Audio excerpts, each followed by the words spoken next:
Buenas, mi nombre es Rubí Mejía y les estaré hablando sobre el Manual para la Animación Sociocultural junto a mi compañero Adiel Martínez.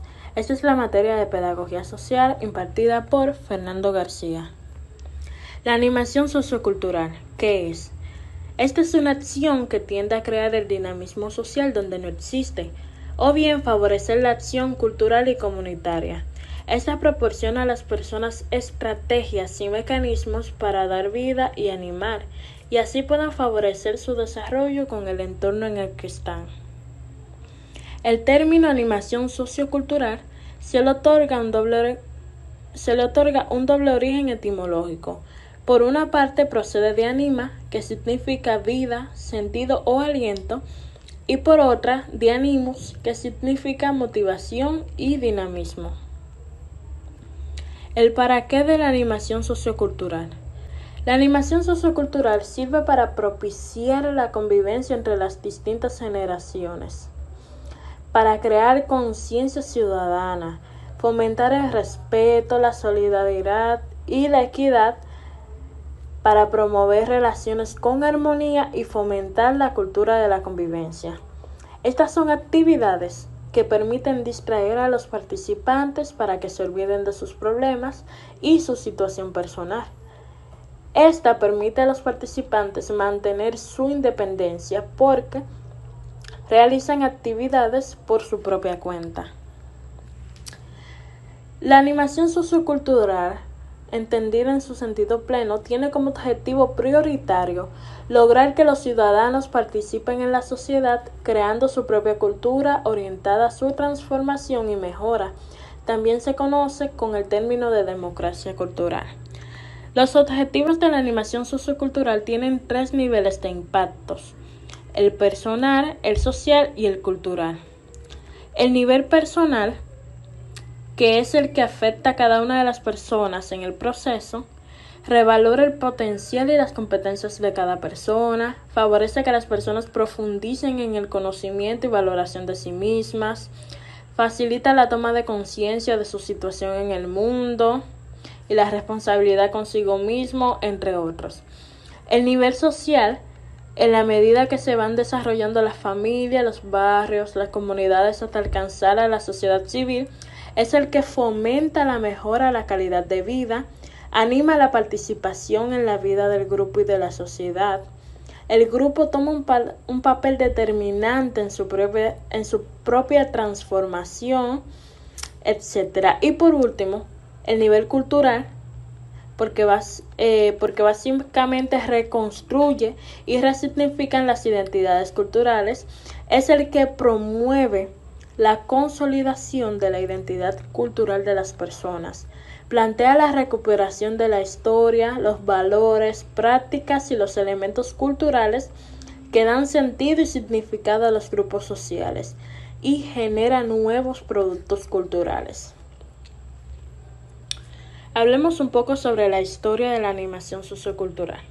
Esta surge en Europa como consecuencia de las necesidades sociales que son producto del desarrollo industrial y urbano de principios del siglo XX.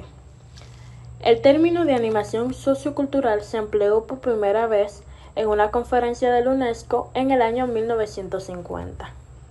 En Europa, actualmente se forman profesionales en el ámbito de la educación social. Esta disciplina está vinculada a la educación no formal, que viene siendo la educación de adultos, educación abierta, etc. Cabe destacar que en América Latina, a diferencia de Europa, se encuentran prácticas de animación sociocultural, pero con el nombre de promoción social. Se entiende diferente en estos dos continentes, porque mientras que en Europa se encamina al desmontaje de los mecanismos ideológicos culturales dominantes, en América Latina apunta más bien a la organización del pueblo y el fortalecimiento de las organizaciones de la sociedad civil. Los principios éticos y sociales. Algunos de esos principios son que enfrenta las circunstancias problemáticas en las que ésta está inmersa en la sociedad. Atribuye el trabajo comunitario la fuerza para transformar su propia realidad. También reivindica el protagonismo de las culturas y de las comunidades locales. Fomenta un desarrollo humano que utiliza los recursos propios de las comunidades y también valora de forma integrada y sustentable los recursos existentes. Luego de mi compañera Rubí haber expuesto, me toca a mí responder las siguientes preguntas y empezaremos con ¿qué es el aprendizaje cooperativo? Y a la hora de tratar la pregunta planteada es un poco extraño porque pasamos de pedagogía social y de cierta forma cambiamos a pedagogía educativa. ¿Por qué esto? Debido a que estamos tratando de manera el medio de la animación social, de crear una sintonía en la sociedad o partes de ellas, digamos, por lo que debemos prestar atención a las cosas que nos demarcaron los padres de la educación, como fue el famoso Vygotsky, que él hablaba del constructivismo y no del constructivismo filosófico que tal vez hemos visto en otros aspectos, sino más bien el educativo, que trata del aprendizaje del individuo por medio de otros, como otros factores o fundamentos como las competencias, el individualismo, la cooperación, etcétera. Porque hay que recordar que si vamos a generar una nueva área de crecimiento por medio de la animación social, debemos ser una sociedad o tener una base.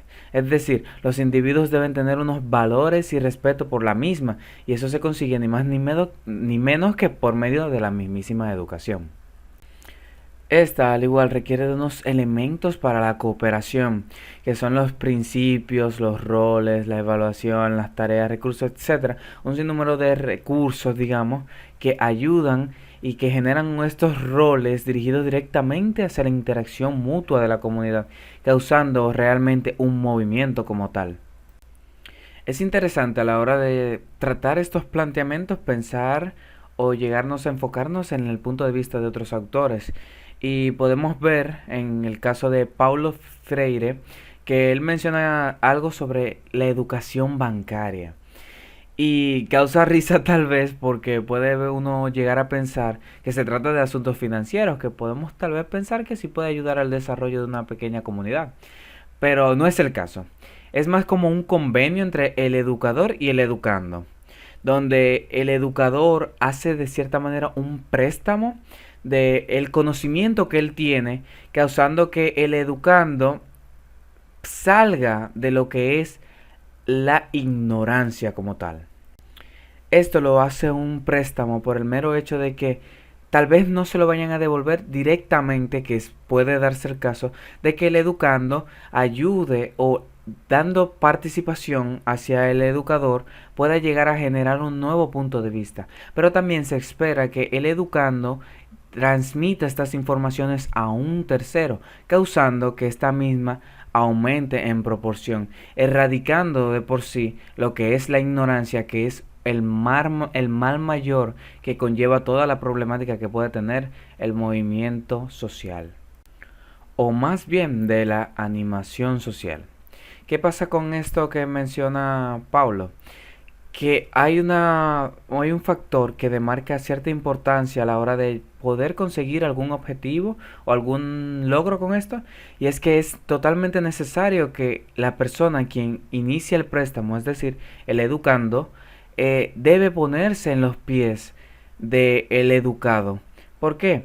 Porque a la hora de tú ponerte en los zapatos de esa persona y tú saber realmente la relevancia que tiene la ignorancia, pues tú haces las cosas con mayor motivación, incentivando más a esa población.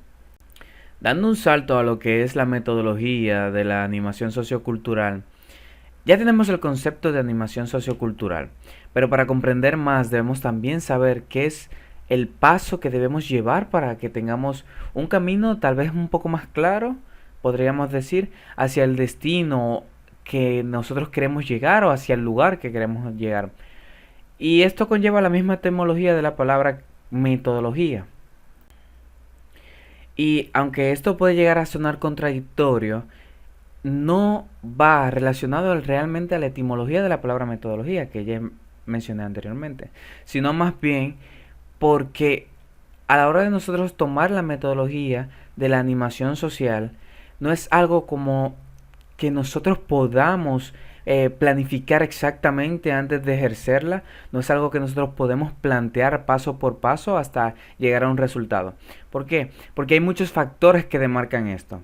Esto se hace más a ensayo y error. Es imposible tú antes de ir a la comunidad a la cual tú vas a elaborar este tipo de planes, tú no puedes llegar a elaborar un plan preciso exacto. Por eso se añade que debe ser muy flexible para que estos mismos factores que los implican tengan una mayor cobertura en ellos, para que no sea tan probable la estadística en cuanto a errar y conseguir la meta establecida. Por eso, la metodología no es algo que tú puedas planificar exactamente, sino más bien tienes que ir tratando en base a lo que vas viendo de dichas comunidades y así ver cómo se debe orientar el trabajo que se va a elaborar para el bienestar y el desarrollo de dichas comunidades.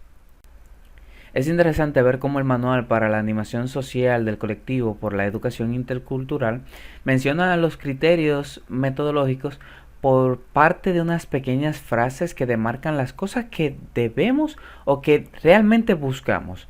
Ejemplo de esto está la que nos menciona el manual, que menciona que un viaje de 1000 kilómetros inicia con un paso, dándonos a entender que todo inicia por un pequeño paso que forma el resultado esperado o que es preferible.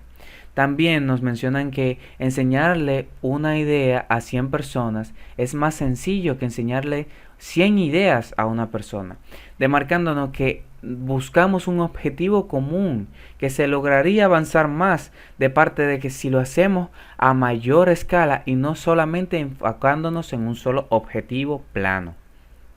Hablando ahora sobre el eje de la sociocultura, antes mencionábamos el hecho de que debe ser muy flexible estos procesos debido a que los factores siguientes que veremos o voy a mencionar generan que no pueda tener un plan directo para con ello. Pero eso no significa realmente que no tengan unos ciertos estatutos para un mejor trabajo. Algunas de estas pueden llegar a ser hasta identificar y analizar los prejuicios, determinar si lo que estas personas consideran agradable lo es para nosotros o lo que nosotros consideramos agradable para ellos es perjudicioso o molesto. Ver la situación geográfica que tienen y económica son factores que nosotros debemos tener en cuenta a la hora de intentar desarrollar estos trabajos, debido a que a pesar de que no tenemos una metodología específica, sí podemos llegar a tener unas ciertas pautas que nos ayuden a tener una idea de por dónde tomar y para no llegar a ofender a la población. Como también podemos ver eso en el eje de la diversidad y el medio ambiente. Como ya mencionamos por igual, hay ciertas variables que pueden llegar a afectar si el grupo étnico es muy diverso en esa zona, si la zona donde estos residen es una zona muy desierta, muy complicada para la misma sobrevivencia de la comunidad. Recordamos que estamos tratando de desarrollar estas comunidades y para eso, como mencionaba Paulo Freire, que mencionamos anteriormente, debemos ponernos en los zapatos de esta persona para así llegar a conseguir un resultado eficiente y que el desarrollo que se le va a aplicar a estas pequeñas comunidades pues sea verídico y tenga una repercusión verdadera. Como conclusión me gustaría añadir y mencionar el hecho de que tal vez esto nosotros podríamos llegar a asemejarlo con temas anteriores que hemos visto, porque nosotros estamos intentando desarrollar comunidades pequeñas para que estos mismos permanezcan acá. Hablamos que después de la Revolución Francesa, todas las personas que vivían en pequeñas comunidades se movieron, se trasladaron a ciudades grandes, industriales, para tener una mejor vida. Pero esto a la larga no es algo beneficioso. ¿Por qué? Porque son espacios limitados y causará mucha molestia a la hora de estar sobrepoblado. Esto causaría desastres y deficiencias, incluso enfermedades. Entonces, no es descabellado pensar como una cierta solución a esta problemática que un pedagogo social puede intentar el desarrollo de otras comunidades no tan grandes para que estas personas puedan llegar a tener parcialmente lo que tendrían en una ciudad grande y no tener un motivo establecido o meramente propio de ellos para tener que trasladarse a dichas ciudades. Y esto tal vez sea algo que un pedagogo social podría llegar a pensar.